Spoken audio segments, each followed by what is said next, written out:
دا یوې خور تپوس کړی دی وایي ماشوم چې څو کالو ته ورسي نو زنانه به ترې پرده کوي ماشوم چې څو کالو ته ورسي نو زنانه به ترې پرده کوي الجواب په سورة النور کې الله سبحانه وتعالی هغه خلق ذکر کړي دي چې د هغوی په مخ کې زنانه خپل زینت راښکاره کولی شي د هغوی په مخ کې لاس راښکاره کولی شي خپې مخ شو مرۍ شو د سر ویښته شو نو هغه خلکو کې الله سبحانه وتعالی دام ذکر کړي دي او الطفل الذین لم یظهروا علی عورات النساء او هغه ماشومانان لم یظهروا علی عورات النساء چې هغوی لا په دې خبرو د زنانه په عورت باندې او په زینت او په دې قصو لا نه دي پوه نو دغه زنانه نه د دغه ماشوم نه که زنانه پرده نه کوي نو دې کې څه حرج نشته کله چې یو ماشوم د زنانه زینت وپېژندو عورت یې وپېژندو او د زنانه ته کته شروع کړو او د زنانو په باره کې خبرې ډېرې شروع کړې نو بیا د داسې ماشوم نه به زنانه بیا پرده کوي موږ داسې نه شو چې دا پلانې کال دی لکه 10 کالو ته ماشوم یا 11 ته یا 12 ته ورسېدو وجره چې د ماشوم کې فرق ماشوم کې فرق بل په ماحول کې فرق دی اوس کم ماشوم چې د داسې مشرانو سره کینی چې هغوی د بې حیايي خبرې عامې کوي کنځلې هغوی عامې کوي فحش خبرې هغوی عامې کوي نو دا ماشوم په نسبت د نورو ماشومانو زر په دې قصو پوهېږي یا هغه ماشوم چې کور کې ورته مور پلار ډیش لګولی او پکې د انډیا فلمونه او د پښتو او د انګریزانو ډرامې او فلمونه ګوري او د محبت قصې او جنۍ وتښتېده او هلک لاړ او یو بل سره میلاو شو په یو بل مینو نو دا هلک په نسبت د نورو هلکانو په دې قصو زر پوهېږي نو ځکه موږ یو خاص کال نشو ویلی چې وایي دا کال چې دې کال ته ورسي یا دې عمر ته ورسي خو یو څو خبرو ته کته غواړي بس یو دا چې کم ماشوم د زنانه صفات بیانول که نه صفات نو پوه شي چې دی په دې پوه شوی دی چې دا زنانه ده د دې دا قصې دي او دا صفات دي نو داسې ماشوم نه بیا زنانه چې پرده کوي دا د دې زنانه نه بیا د داسې ماشوم نه زنانه له بیا پکار چې پرده کوي دغه شان چې کله ماشوم دا قصې شروع کړي ماشوم ورته موږ په دې وایو چې د بلوغ نه لاندې دی چې کله یو هلک دا قصې شروع کړي چې دا زنانه ښکلې وه او دا ښکلې نه وه او هغه مزېداره نه ښکارېده او هغه مزېداره ښکارېده او هغې کپړې ډېرې مزېدارې اچولې وې پروګرام کې او هغې کپړې مزېدارې نه وې اچولې نو دا ماشوم اوس پوه شوی دی دغه شان چې کله یو هلک کور ته ورننوځي د زنانو په منځ کې کښېني او د زنانو ته ډېر ګوري لکه یوې ته په غور سره ګوري بل ته په غور سره ګوري او ناستې پاستې ته یې ګوري او هره خبره نوټ کوي نو دا ماشوم بیا زنانو منځ کې پرېښودنې دي پکار ځکه چې هغه ماشوم چې هغه د زنانو په صفاتو او د هغوی د جسم په دې خبرو په دې نه پوهېږي هغه زنانو ته نه ګوري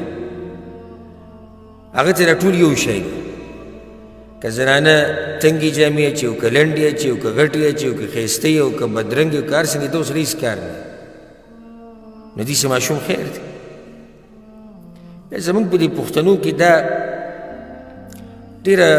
یعنې غلطه طریقه ده لوی ماشوم به یو ښه په هر څه به پوهېږي دغه به ورسره یې فیسبوک به چلوي او ټیک ټاک به چلوي او په سندرو به پوهېږي په ډرامو پوهېږي به د زنانو په منځ کې ناستي څه چې له جدي وي لا بالغ شوی نه دی یو دا خبره دی هلک په باره کې چې دی لا بالغ شوی نه دی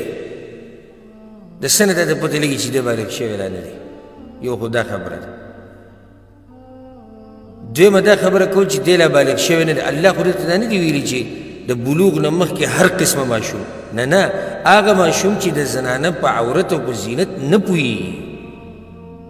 مطلب دا دی که د بلوغ نه مخکې په دې قصو پوه شو نو هم به یې نه پرېږدي زنانه ومنځ ته. چې په ټیک ټاک باندې پوهېږي او په فیسبوک باندې پوهېږي او په ډرامو پوهېږي او په سندرو پوهېږي، ستاسو څه خیال دی دې سالک مبارک کې؟ دی نه پوهېږي په دې قصو باندې چې دا زنانه ښکلې ده او دا بدرنګه ده او دا داسې کیدی چې دی بیا بهر ته وځي او د دې زنانو اوصاف بیان کړي. کیدی شي که نه شي کیدی؟ بلکل کیدی شي. راوځي بهر ته پلار ته قصې شروع کړي، تره ته شروع کړي، ملګرو ته شروع کړي. مونږ هلته تللي وو، هلته یو ښځه راغله او هغه داسې وه، هغې داسې جامې اچولې وې او داسې ښکارېده او سمه ښکلې وه، هغه بله بدرنګه وه. دا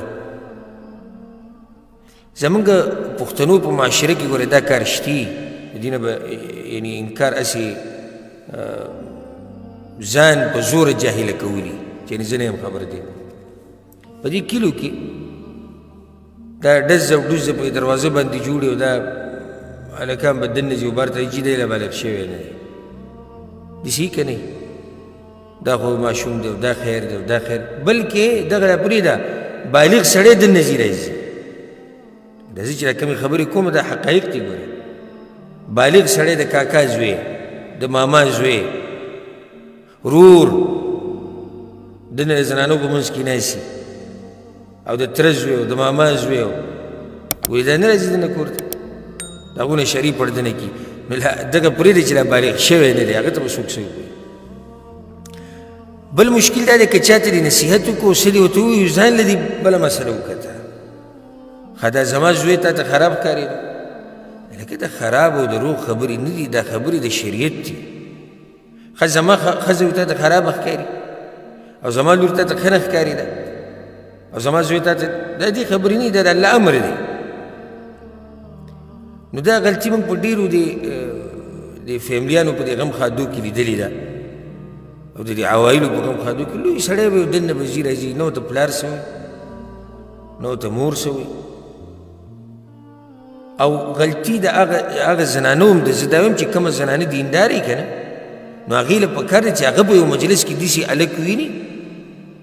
چې هغه په دې قصو باندې پوه وي او ښه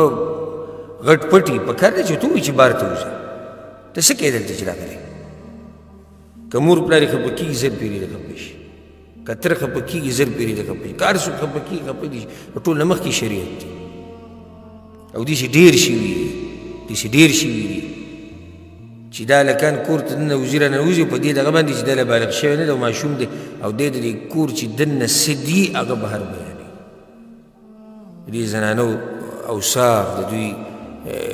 د کپړو قصې، د دوی د شکل قصې، د دوی خنداګانې، د دوی جړاګانې، د هر څه بهر بیانوي. شریعت خو هغه شامل دین دی هرې مسلې ته چې زمونږ الله سبحانه وتعالی زمونږ د عزتونو سم حفاظت کړی او د عزت د حفاظت دپاره، زمونږ د زنانو د حفاظت دپاره، زمونږ د خویندو د میندو د لوڼو د حفاظت دپاره دا مسلې بیان کړي د پردې ده. چاته زنانه هغه ځایونه ښکاره کولی شي چې کوم یعنې عموما ښکاره کېږي، چاته یې نشي ښکاره کولی، چاته مخ لاس خپې سر ښکاره کولی شي، چاته نشي ښکاره کولی. ټولې مسلې هم د دې دپاره زما او ستا د عزت دپاره بیان شي. نو دې خور ښکلی سوال کړی چې د ماشوم څومره عمر چې زنانه تې ځان ساتي او پرده کوي، یا د ماشوم زنانو ته منځ ته یعنې منع کړی شي چې دننه به نه شي.